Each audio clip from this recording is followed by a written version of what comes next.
Recently, I heard someone call him the Mick Jagger of intellectuals. For over 30 years, he has been a philosopher, publisher, author of more than 30 books, including Barbarism with the Human Face and Who Killed Daniel Pearl. He is a playwright, journalist, filmmaker, defender of causes across the globe, co-founding the anti-racist group SOS Racism. Known as a provocateur, he has challenged and counseled world leaders and served on diplomatic missions for the French government. He has been called a tribal sage, a visionary, and perhaps a prophet, speaking out in defense of Israel and against the return of anti-Semitism. Also named one of the 50 most important Jews in the world and the most important intellectual in France, Monsieur Levy has now turned his thoughts to his Jewish heritage, to our Jewish heritage, in his new book, The Genius of Judaism, in which he explains how his ideas are shaped by the wisdom and beauty of Judaism, why Judaism and Jewish peoplehood are so important to the world, and why the global resurgence of anti-Semitism poses an existential threat to us all. After this program, we will have time for questions, as well as book sales and signing. But for now, please welcome Bernard-Henri Levy.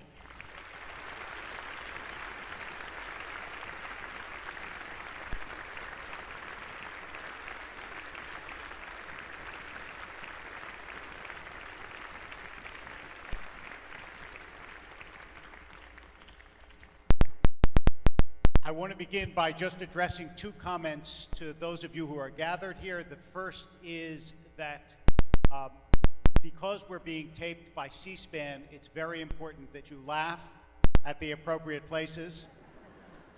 And also, we have asked our guest if, instead of addressing his answers to me, which is the natural thing to do, to look out at you because of the C-SPAN cameras.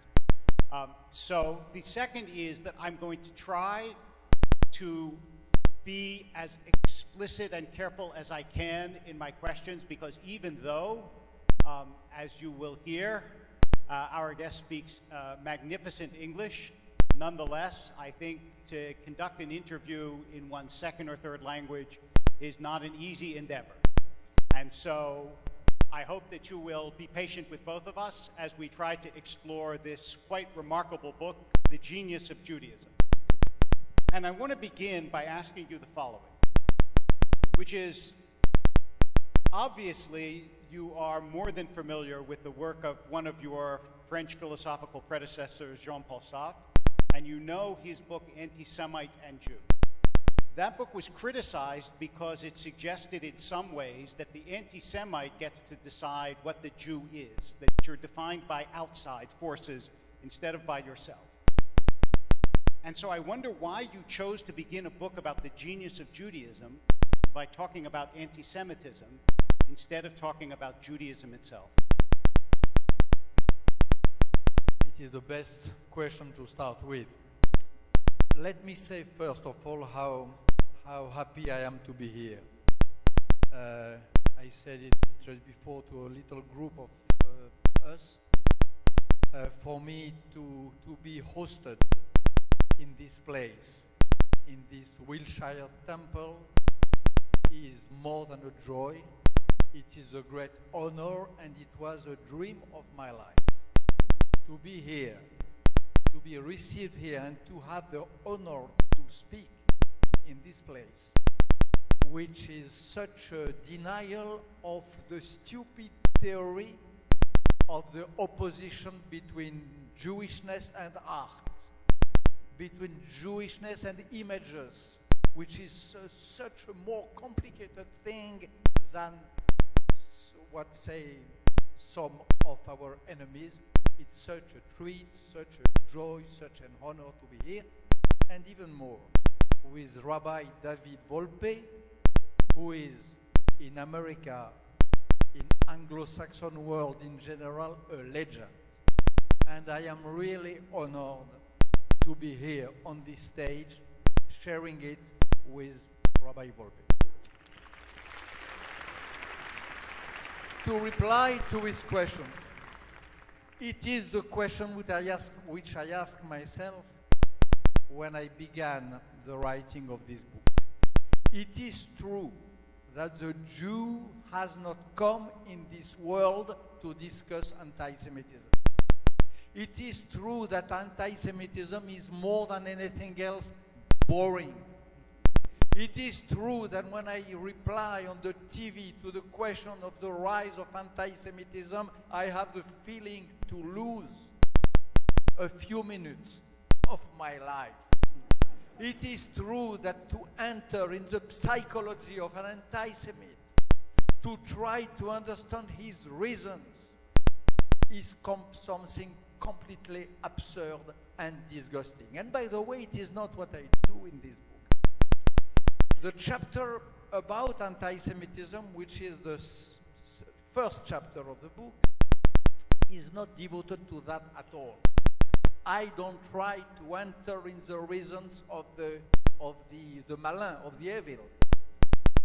I try to say, because anti-Semitism is in progress, because it is proceeding on every front, and not only in Europe, also in America, I could not start this book without mentioning it and without saying how I conceive the resistance of it.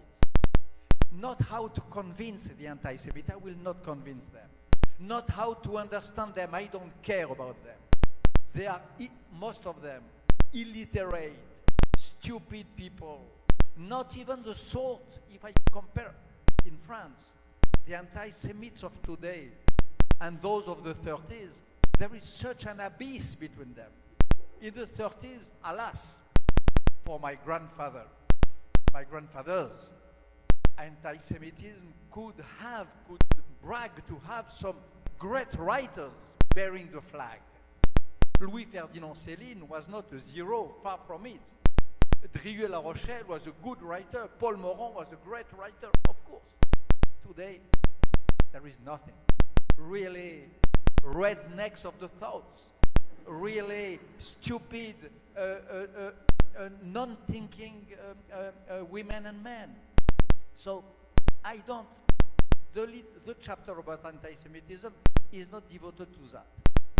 It is devoted to reply to the question how to contain, how to resist, and how to win and prevail about the anti-Semites. How to be stronger than them. The only questions which the anti-Semitism addresses to me, to you, Rabbi, and to all of you, is how to do in order to be stronger than them. We are not going to cure them. We are not going to understand them. We are not going to convince. We just have to be stronger. And in these pages of the beginning of the book, I try, strong of my experience, strong of what Rabbi Volpe just said, this very bad season, this very bad age in the history of Jewry, which was opened by Sartre. This idea of Jean-Paul Sartre, that I was a Jew only because a non-Jew saw me as a Jew, was a horrible idea, was a minorizing idea, it consisted in transforming the Jew in nearly nothing, a shadow, an effect of the look of the other. So, my idea in this chapter is to try, in my modest way, I'm not at all a prophet, I'm a little Jew. I am a little Jew trying to know more, trying to get into the secrecy, the mystery, and the greatness of Judaism. But the little Jew who I am has a little experience and a little knowledge about how to be strong enough to be stronger than them. This is what I try to say in this chapter. So, understanding that we suffer from a low quality of anti-Semite these days, In fact, what you do here is incredibly important, and I found it helpful, and I don't doubt that you will too, which is that you try to address the best arguments of anti-Semitism and talk about why they're fallacious. So, for example, you don't address Holocaust denial, which is stupid, but you do address why the Holocaust can't be compared in some ways to any other tragedy in history. Would you tell us something about that? What makes it different, and what should we know, because the analytical power of that is very potent.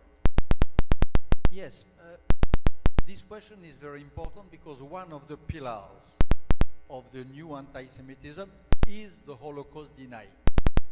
It is one of the pillars.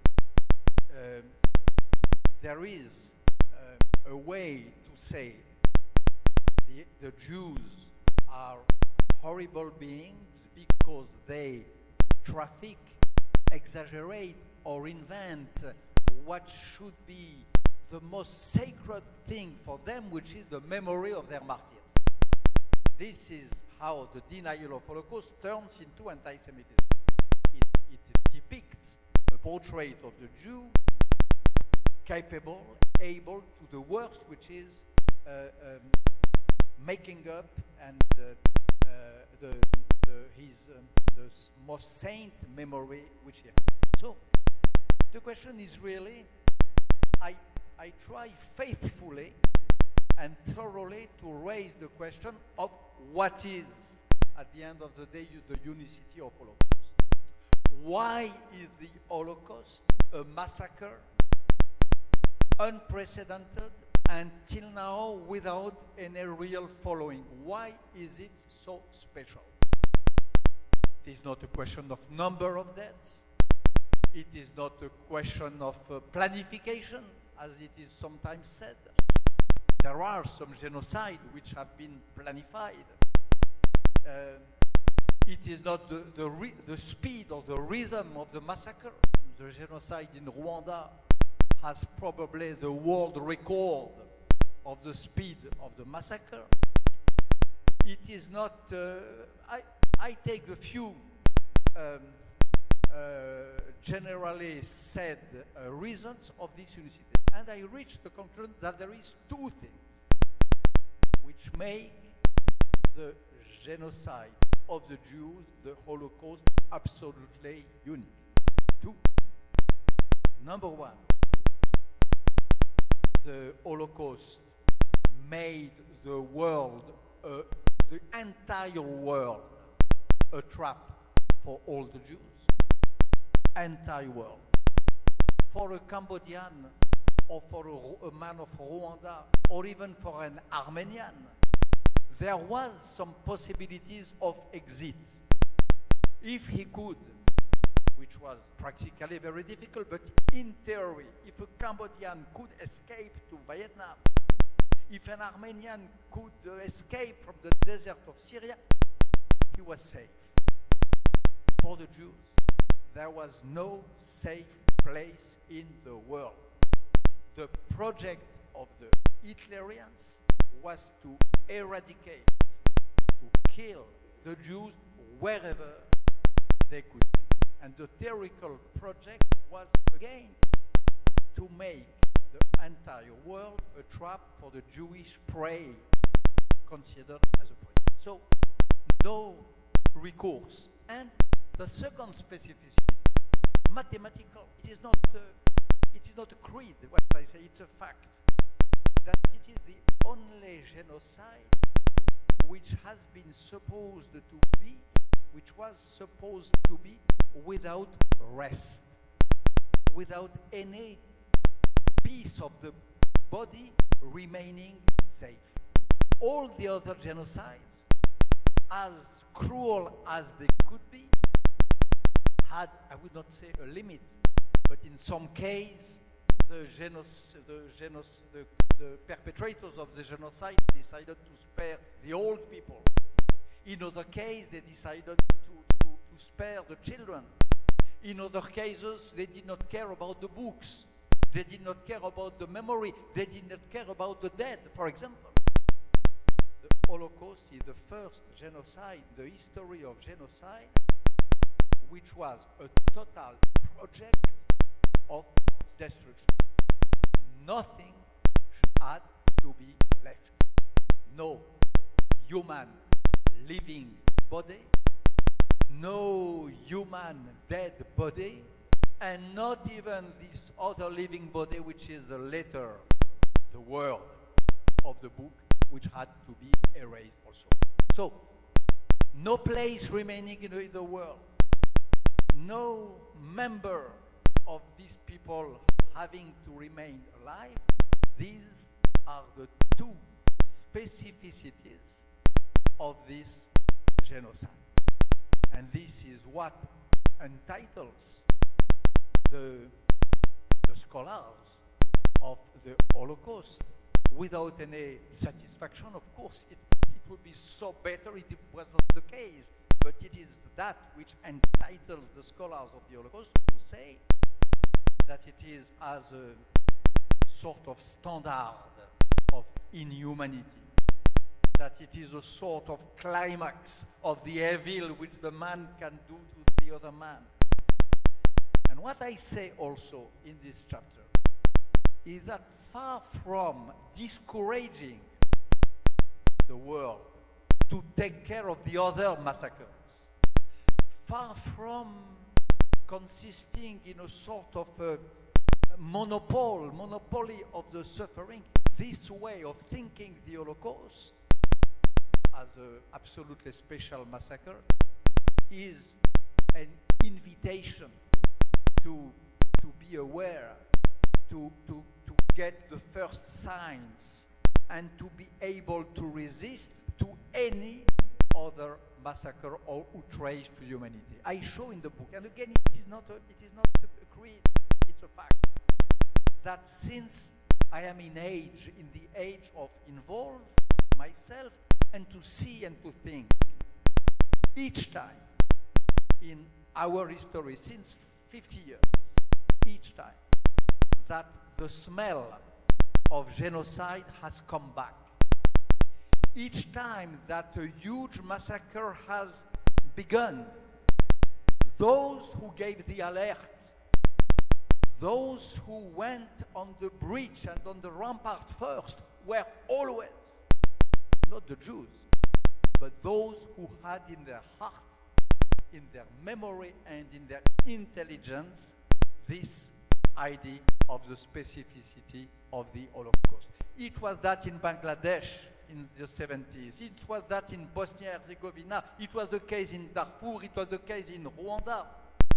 This perception of the specificity of the Holocaust gives to those who take it seriously a sort of sixth sense, a sort of radar of inhumanity, which makes that they are always the first to feel, to know, and to fight.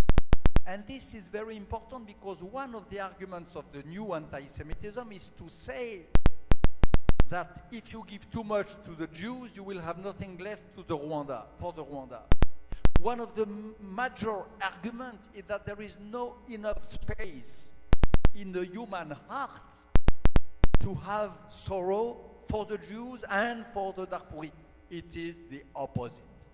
It is when your heart has a real and clear knowledge of what happened really to the Jews, that, by experience, I know that you are immediately aware and immediately on the bridge for the other massacres and genocides. That is it's a wonderful prelude to what I want to ask you next. It also reminds me of the writer Cynthia Ozick, who has a beautiful image. She said that the shofar has a narrow end and a broad end. But if you start off by blowing in the broad end, you get nothing. If you start off by blowing in the narrow end, you get a sound everyone can hear. And what I want to ask you is, what made you, do you think, your Jewish legacy, your understanding of the Holocaust, what made you continually throughout your life go to places where people were in danger, and thereby also endanger yourself, since you could have lived a very comfortable and renowned life without traveling to all the places, only some of which you recount in here, and making common cause with people in danger? There are probably many reasons for that, and probably some intimate reasons, some family motives. I don't know if I have to enter in that here, but in one word, I come from in France. There is a real strong dividing line between those who accepted fascism and those who refused fascism. And this is one of the reasons, by the way, why I love so much and I admire so much America, because America was, at the end of the day, the fatherland, physical and spiritual, of those who in my country refused fascism. It happens that my father was one of these young heroes who, when he was 17 years old, decided to enlist himself and to commit himself to the physical fight against fascism.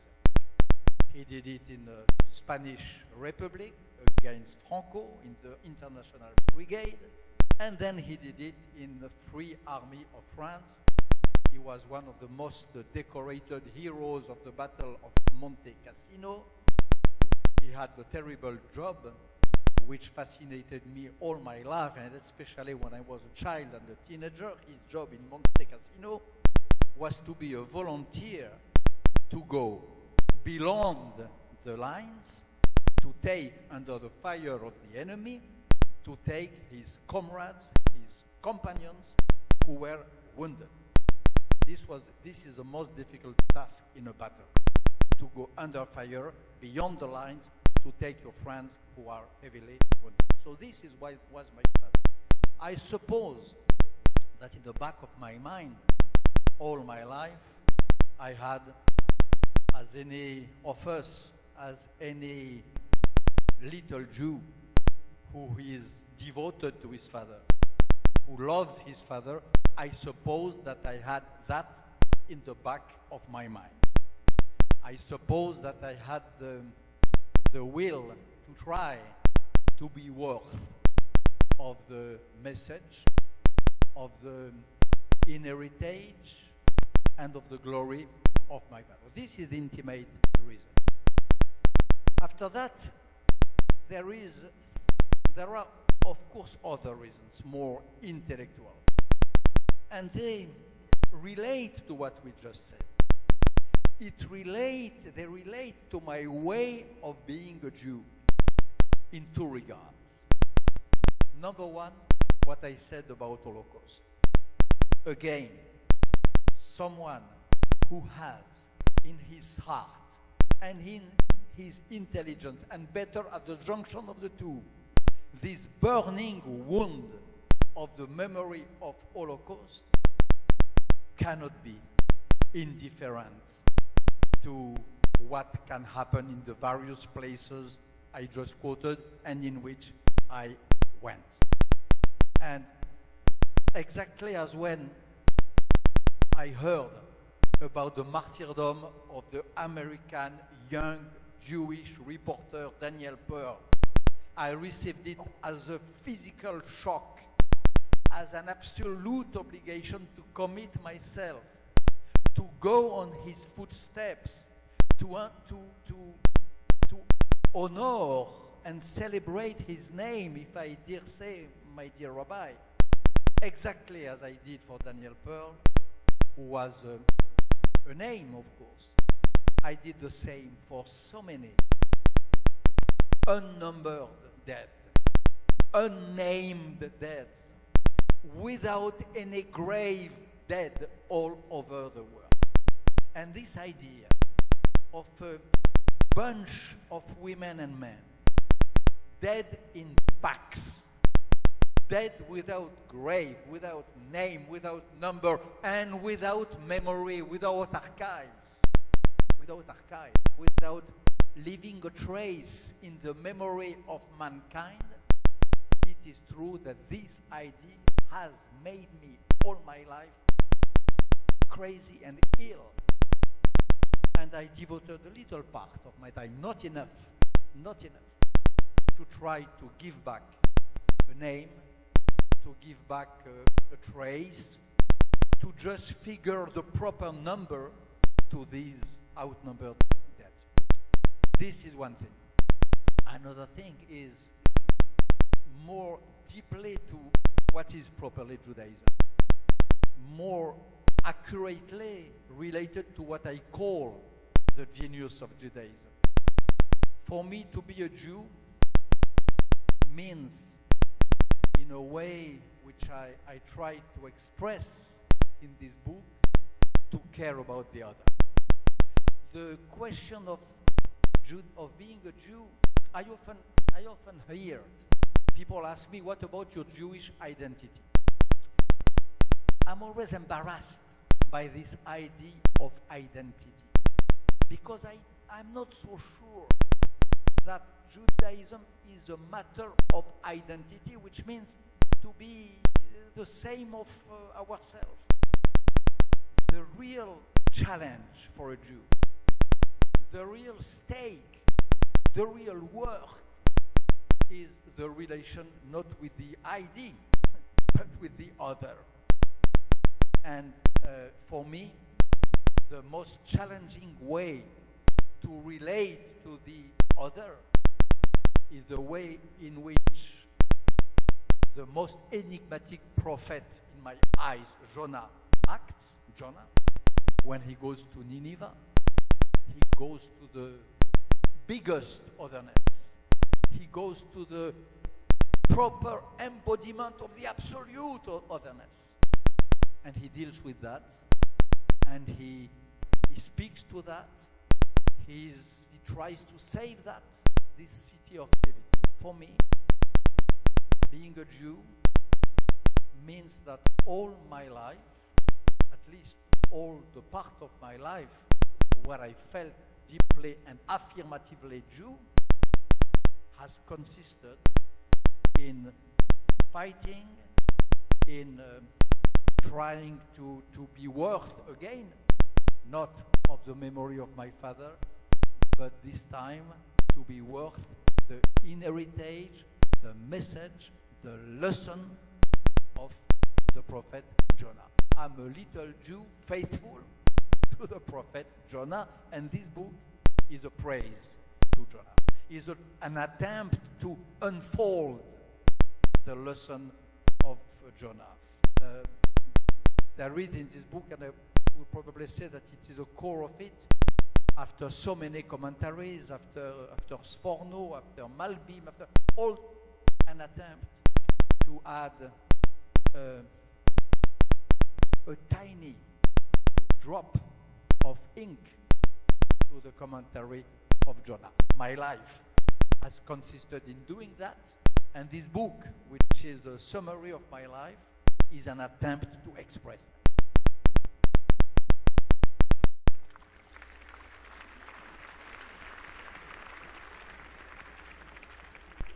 Something I'd like to preface my next question with, which you may not know because most of you haven't yet had a chance to read the book, is that the same sense of depth and force that you hear in Bernard-Henri Lévy's speaking actually comes through in the book as well. It is written in a sort of Vedic prophetic style, and so you will have that experience when you read the book, just as I know you're grateful for having it being here this evening. And I think that the arc of our conversation has followed in some ways the arc of the book, which is beginning with anti-Semitism, opening into concern for the other, and the way in which Judaism, and especially Jonah, illustrates it. So let's stick with Jonah for a second. Those of you who remember the story, God tells Jonah to speak to the city of Nineveh, which is a hated city in ancient times and in Israel. And Jonah doesn't want to do it. He runs away. He gets swallowed by a fish. And eventually, the fish spits him up. He goes to Nineveh. I'm skipping a few parts, but that's the idea. And in fact, I remember many years ago hearing a comment from a wonderful rabbi in Israel who passed away a year or two ago, Rav Amiel, who said, "Why does Jonah get to be a prophet considering the fact that he ran away from God?" And his answer is because Jonah, unlike the rest of us, only ran away from God once.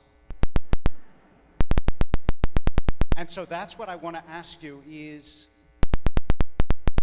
does the Jewish tradition, does part of the genius of Judaism that you speak about here mandate that belief in God, and especially in the teaching of your teacher Levinas, that being in God's presence is less theological and belief than it is sort of anthropological and living life the way that you spoke about the best moments of your life and your father's life?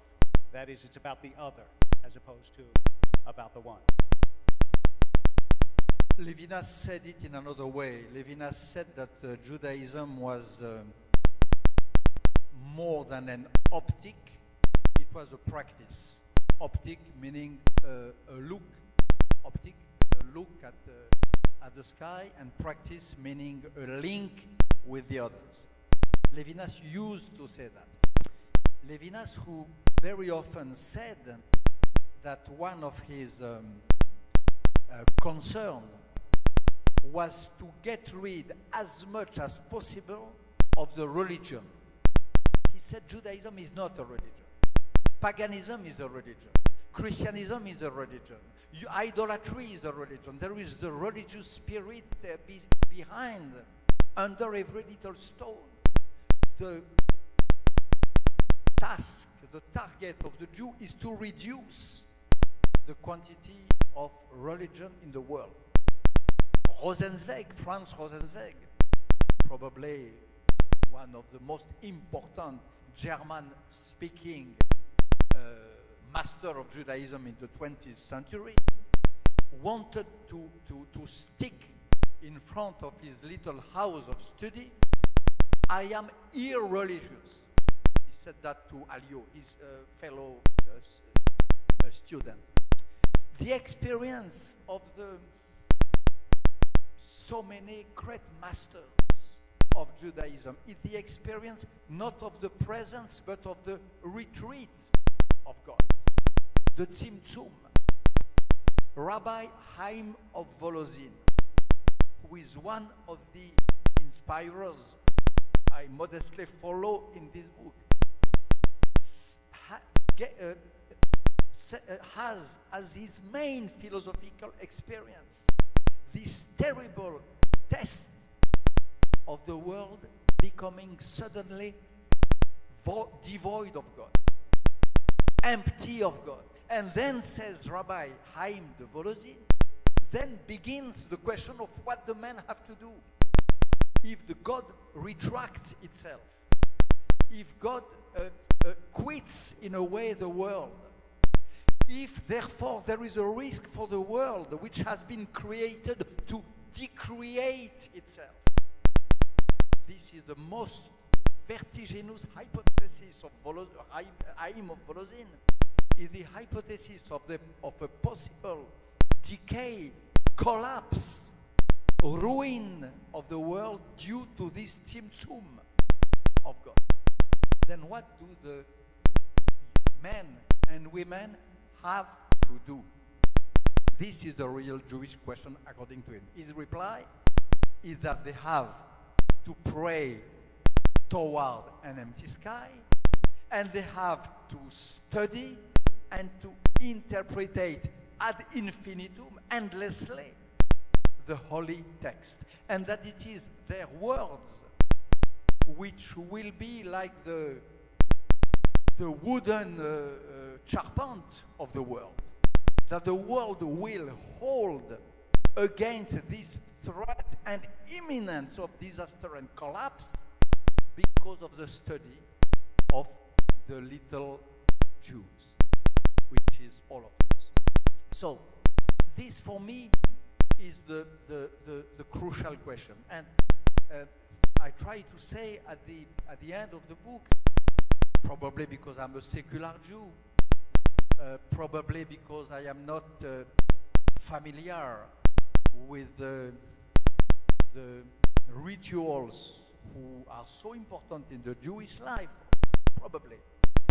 But my feeling is that one of the difference, let's say it this way, one of the difference between Christianity and Judaism is that for a Jew, the biggest requirement, what is required more than anything else from a Jew, is less to believe than to study and to understand, and to add an addition of intelligence to the world. A Christian believes, of course. A Christian has nothing more important than to jump in belief, to make the economy of all the steps, all the scales, which the Jews never avoid in the very work of the commentary. A Christian says, okay, let's forget all these details, all this labyrinth of comment. Let's jump to the bet.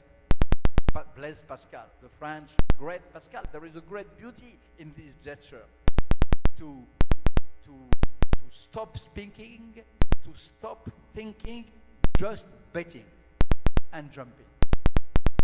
My feeling is that a Jew does not jump. A Jew does not bet. A Jew never stops commenting, studying, adding a paradox to another paradox, and so on.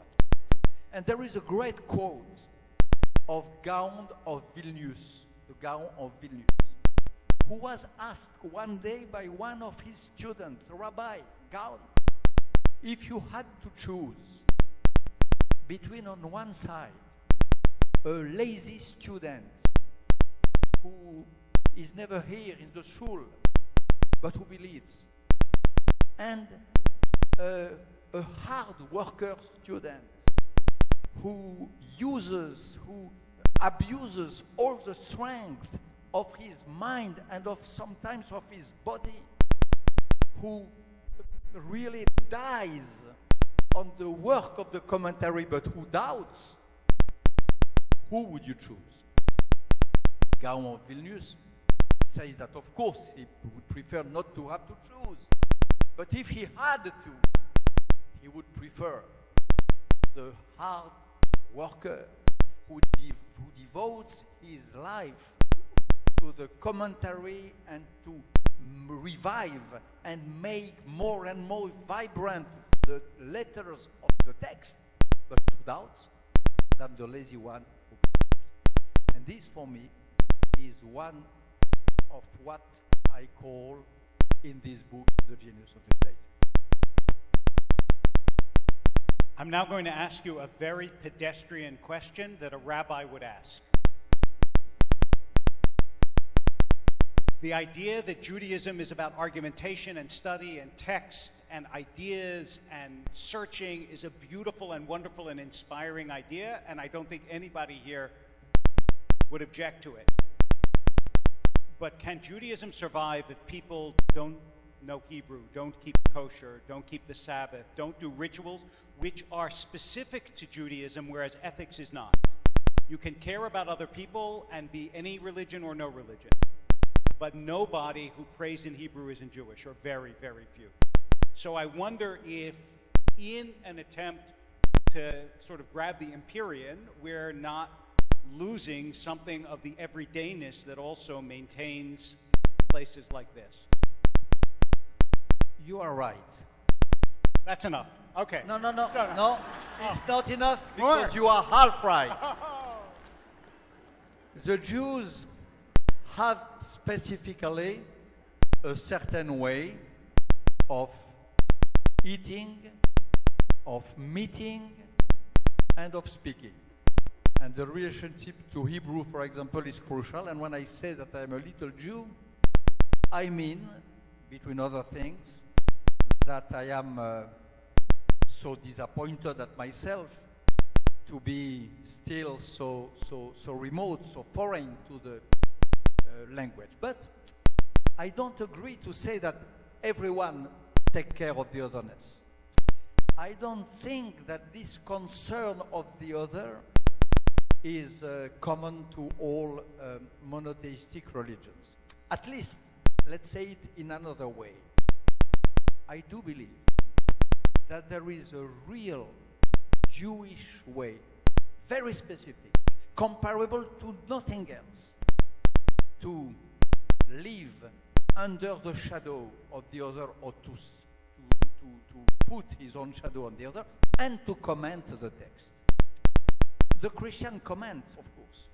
The Muslims comment sometimes, the Hadith and those who are faithful to that.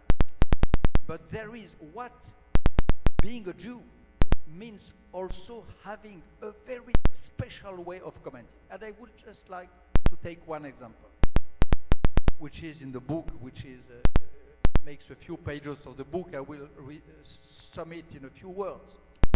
There is a great page of Rashi commenting a verse saying that the Torah has to be read as it had a face. And Rashi says that this verse means three things, which are very specific to Jews, which you will not find in any Christian commentator. Rashi says that to say that a verse has to be read as it has a face, number one, means that the verse, the text, is a living body. It is never frozen. It is never dead. It has nothing to do with a dead letter, which the Christian, for example, oppose to the vibrant spirit. The letter is living as itself. Letters are living beings. Number one. Number two, Rashi says this image of the face of the verse has to be taken even more seriously and literally. Literally. A face is a face, he says. A face is the face of the text, okay, but this is a metaphor. The face is the face of the reader. And this verse has to be understood in a way that the woman or the man who reads the verse finds his own face in the very process of the reading. To be a Jew means to believe that when you read a verse, when you commit yourself to the commentary of the Torah, you find your face. And you find your proper face. And you find, therefore, your proper subjectivity. The Jewish idea of being related to the text means that it is the best way to jump out of the rank of the animals, of the evil doers, all of the materials, and to become a real subject. This is a Jewish idea. And Rashi says a third thing. Rashi says that the verse has not to be read as if he had only one face, but he says that it has to be read as if he had, the verse, 70 faces. And Rashi wonders about this number of 70. Why? Has the verse to be read as if it had 70 faces? 70 is not 12. It is not the number of the tribes, it is the number of the nations. And Rashi says that the singularity, the specificity of the Jewish experience of the text and of a commentary is to address a convocation to all the nations of the world, to all the human beings, to find their true face in the face-to-face with the verse. So this way of relating yourself, you know that better than me, Rabbi Volpe, but this way of reading a verse, this way of relating oneself to the text is a very special way. The Christian can say whatever they want, or the Muslims, they have their own beauty, they have their own a highness, of course, but not this one. And this is as specific to Judaism as the use of the Hebrew, as the practice of the kashrut, and so on. It is a second pillar.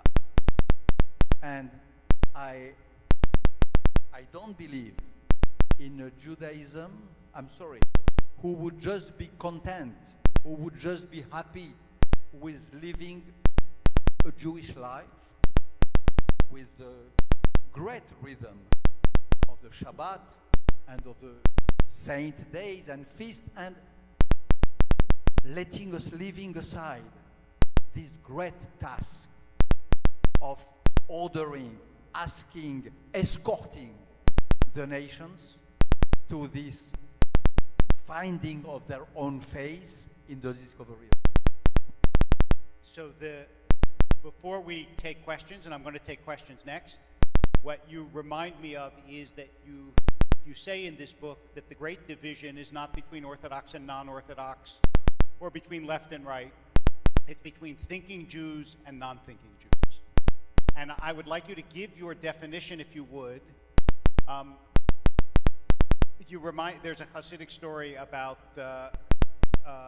Rabbi Simcha Bunim, who was walking with his students, and he pointed at some Hasidim and he said, "They're dead." And they said, "What do you mean they're dead?"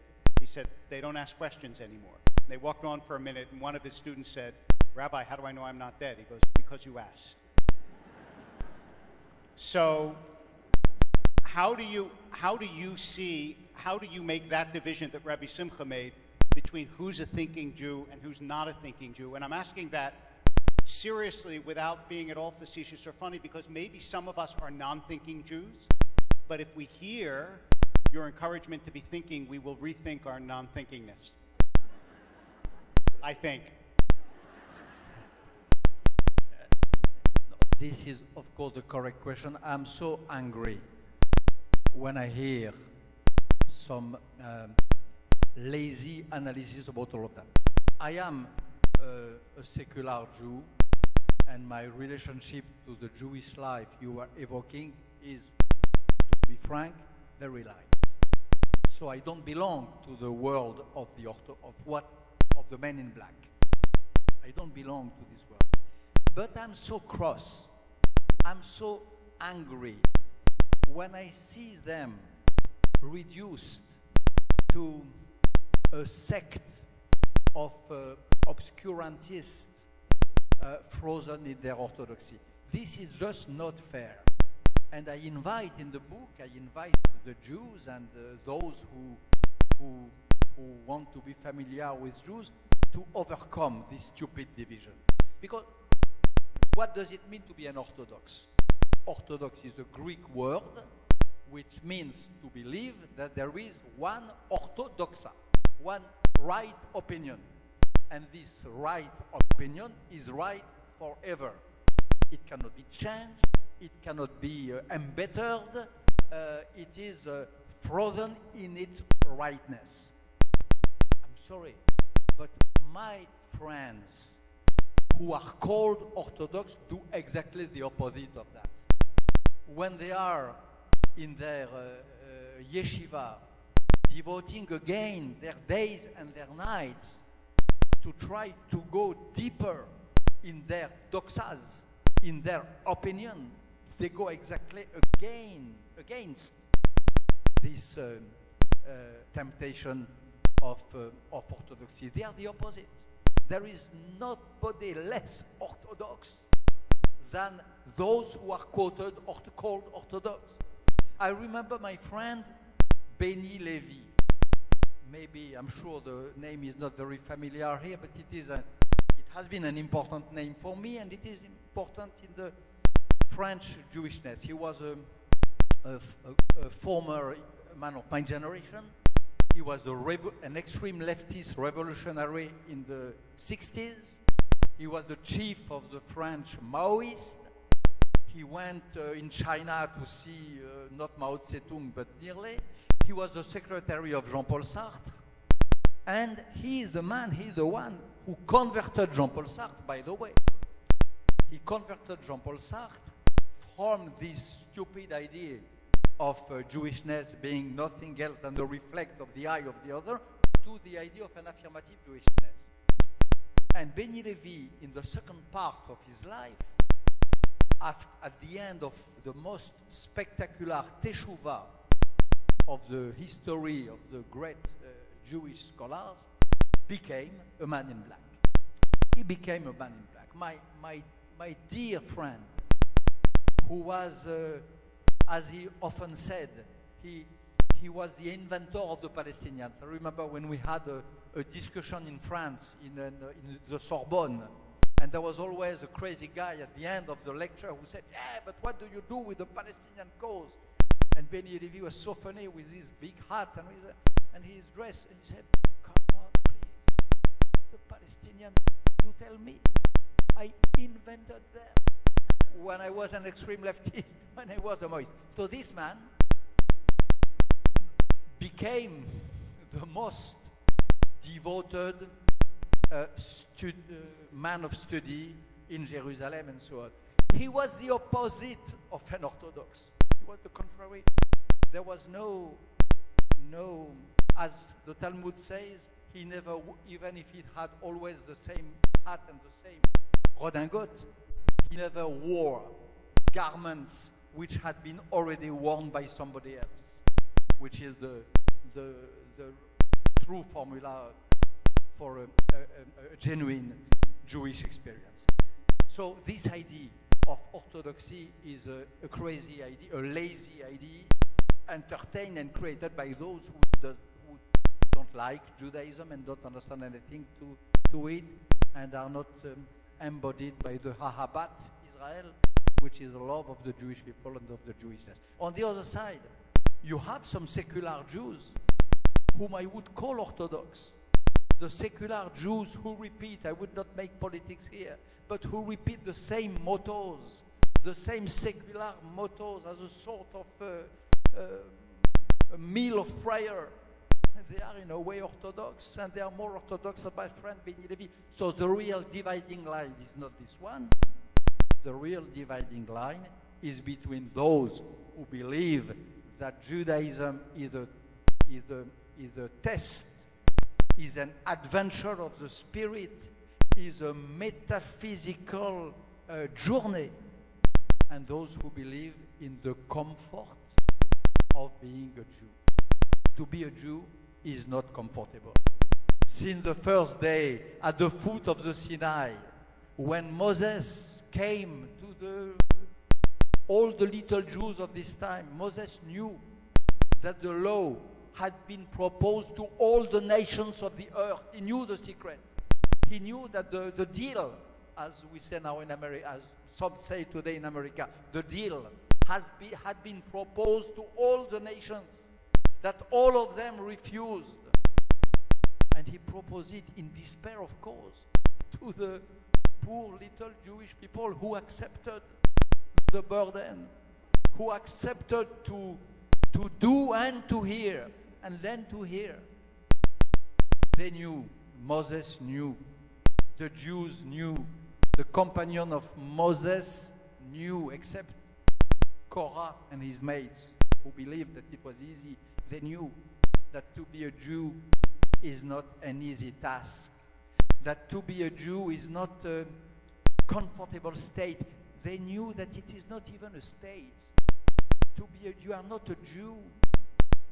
I'm sorry, Rabbi, but you are not a Jew 36, 65 days of the year, all the years of your life, and all the moments of your day. There is a moment where you are more Jews than others. To be a Jew is not a grace who fall on your head and which you just have to entertain as a sort of spiritual capital. It's much more uneasy than that. And there is, to name for the last time, my master Emmanuel Levinas, his most famous book, which is the best introduction to his work, is called Difficult Liberty. He could have entitled it Difficult Judaism. Difficult